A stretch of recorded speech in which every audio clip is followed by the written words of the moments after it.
Hi everybody, Dana Sparks, Director of the Real Estate Academy of America and qualifying broker of Maximum One Greater Atlanta Realtors.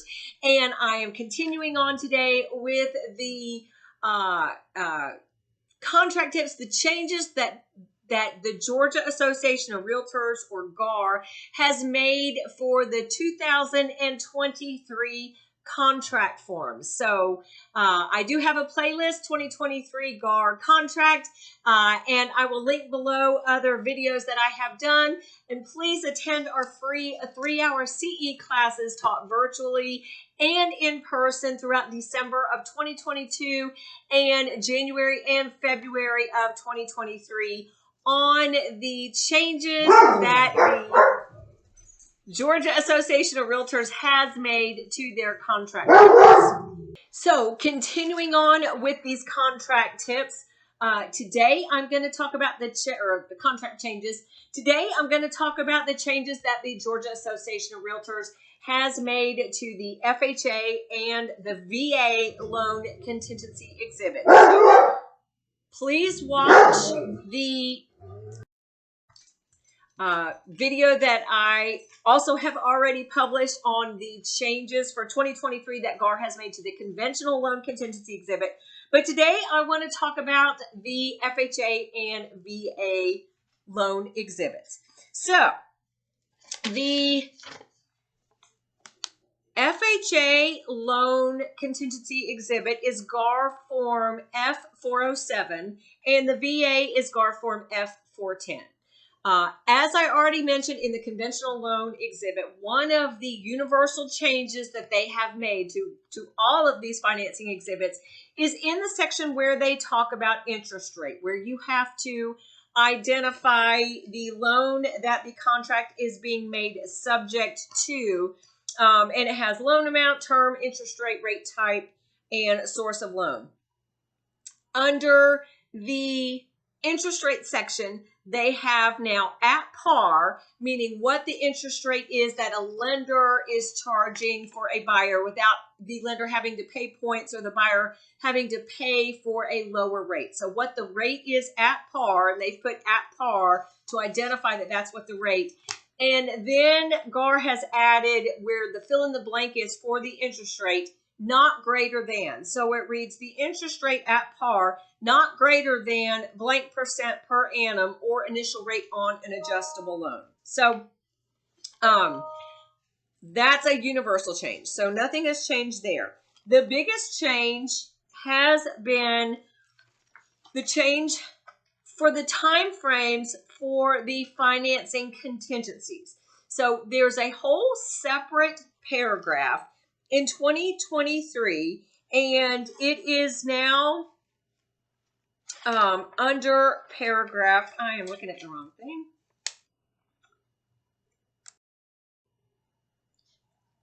It is now new paragraph 3.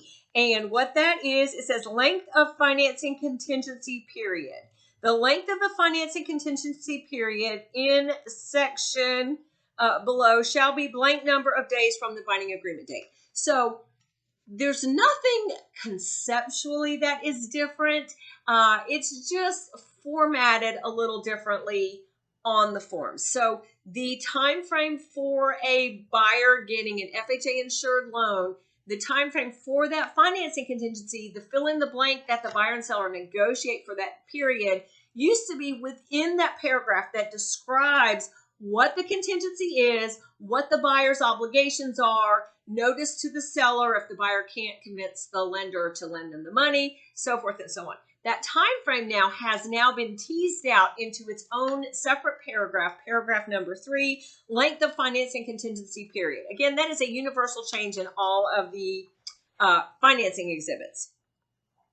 Then in the paragraph 6, where it actually talks about what is the financing contingency, again, it describes that the seller is giving the buyer that time frame to convince a lender to lend them the money, and if the buyer is not able to do that, then the buyer must terminate the contract within that time frame by sending all the notices, and all that is all spelled out, and they have to prove it with the loan denial letter from the lender. Now, the loan denial letter is very specific in what it may and may not include, and again, none of that has actually changed.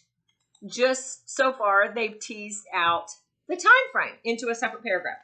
Now, when still talking about the FHA loan and the VA loan, right now those changes are consistent. Actually, in the conventional loan exhibit, the VA loan exhibit, and the FHA. Specifically, with regards to an FHA and a VA insured loan, what we think of, what we talk about as the appraisal contingency is not spelled out in those exhibits. And it has not been spelled out in those exhibits. That is not new. How the FHA and VA, the government insured loans, refer to that is via the amendatory clause. So there's no verbiage about an appraisal contingency. And this has always been the case, nothing new. The buyer's earnest money is protected. A buyer getting an FHA insured loan or a VA insured loan, their earnest money is protected should the property appraise for less than sale price, as long as, so the buyer has termination rights with protection of earnest money through day of closing on these government insured loans. That's not different. So what is different is the amendatory clause. Basically, there's no time frame in these exhibits because that protection, the buyer's earnest money protection, does go through closing. Now, you buyer's agents, if you're working with an FHA, a buyer getting an FHA or VA insured loan, and the appraisal comes in low, the buyer may not just not show up at closing. That would be a default. The buyer is required to send a termination notice to the seller prior to the end of closing day in order to protect the earnest money. But in what they have changed is in the amendatory clause paragraph, which is now paragraph 12, since we've added the new paragraph 3, they have added language about the property not appraising. Again, just as a clarification. So in essence, what this says is, let me read it to you.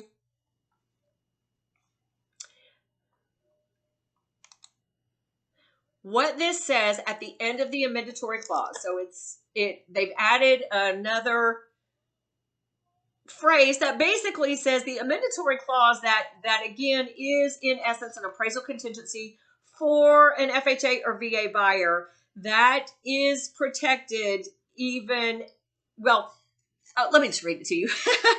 If the written statement by the Federal Housing Commissioner or a direct endorsement lender sets forth an appraisal value of the property that is less than the minimum appraised value set forth in this amendatory clause, the seller may reduce the purchase price to an amount equal to such an appraised value, and the parties shall close at such lower purchase price with appropriate adjustments to the sales agreement. And then it goes on to say this amendatory clause shall apply even when the financing contingency period has expired. So what does all that mean, Dana? Well, all of that means a couple things. One is the time frame, as I mentioned, goes through day of closing. But what this does mean is that if a seller is willing to sell the property to the buyer at the appraised value, which is lower than the contract price, if the seller agrees to do that, the buyer is then obligated to purchase the property and go through with the contract.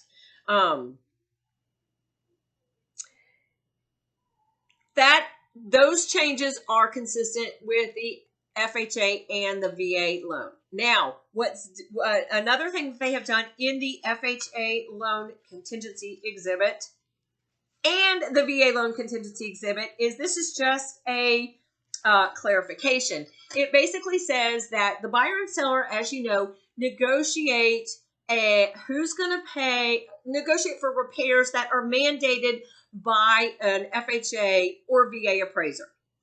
I'm saying both because this is consistent in both of these exhibits.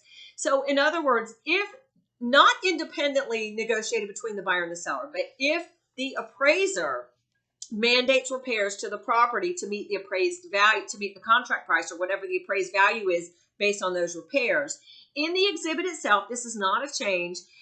It does state that the buyer or the seller shall pay, and you negotiate X amount of dollars for appraiser mandated repairs. And then it goes on to say, this has been there, that should the actual repairs after the appraisal is done come in and the cost of those repairs is more than what was negotiated on that exhibit when the buyer and seller went under contract, then the seller is responsible for getting a third-party contractor to get an estimate, sharing that estimate with the buyer. Buyer and seller negotiate who's going to pay the overage of what was originally agreed upon in the contract.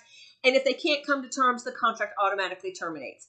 That's not different. And the intent was, should that happen, the buyer will get a refund of their earnest money. What is changed in 2023 is they have just specifically pointed that out. And in essence, it does say that if the repairs are not agreed upon, if that overage of cost in repairs is not agreed upon, then the contract shall terminate, and they just added the clause without penalty to the buyer. That's always been the intent.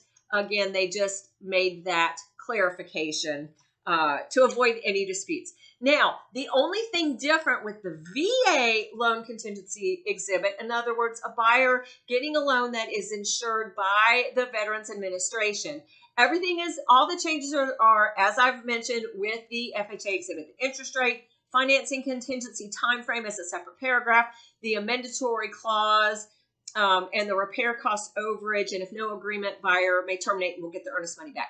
The thing that is different with the VA is the termite paragraph.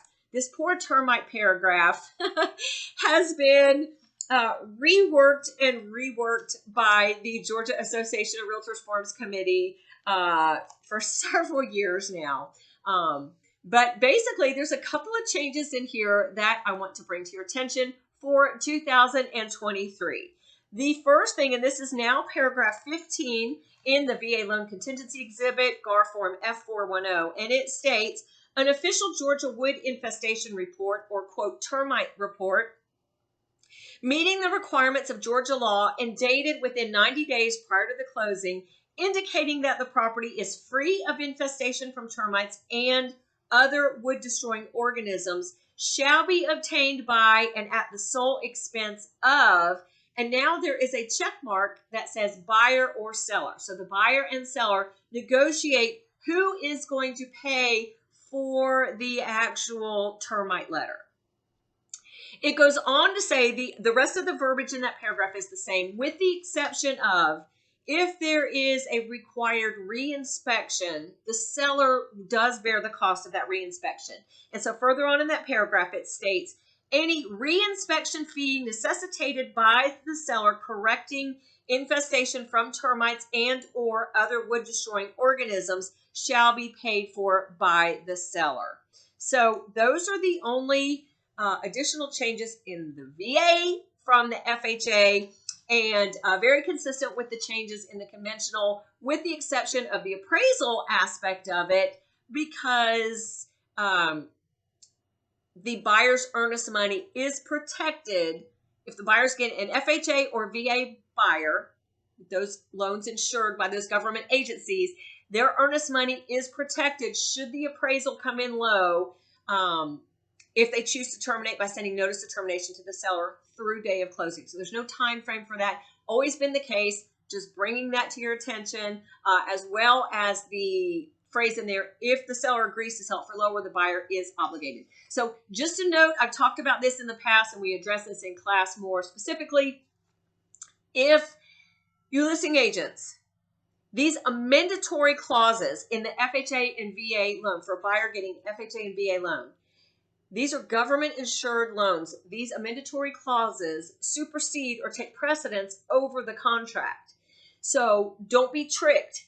If a buyer puts in a purchase and sale agreement that the buyer agrees, this appraisal gap stipulation that we saw pretty widely used in 2022, if it's an FHA or VA insured buyer, that special stipulation is unenforceable because the amendatory clause prevails or takes precedence over a special stipulation or an agreement between the buyer and the seller. The buyer is always able, without any special stipulation, the buyer always has the right to bring additional money to the table to close the contract. But if they choose not to, that is not enforceable. So just wanted to let you know, that's just a educational tip since we're talking about it.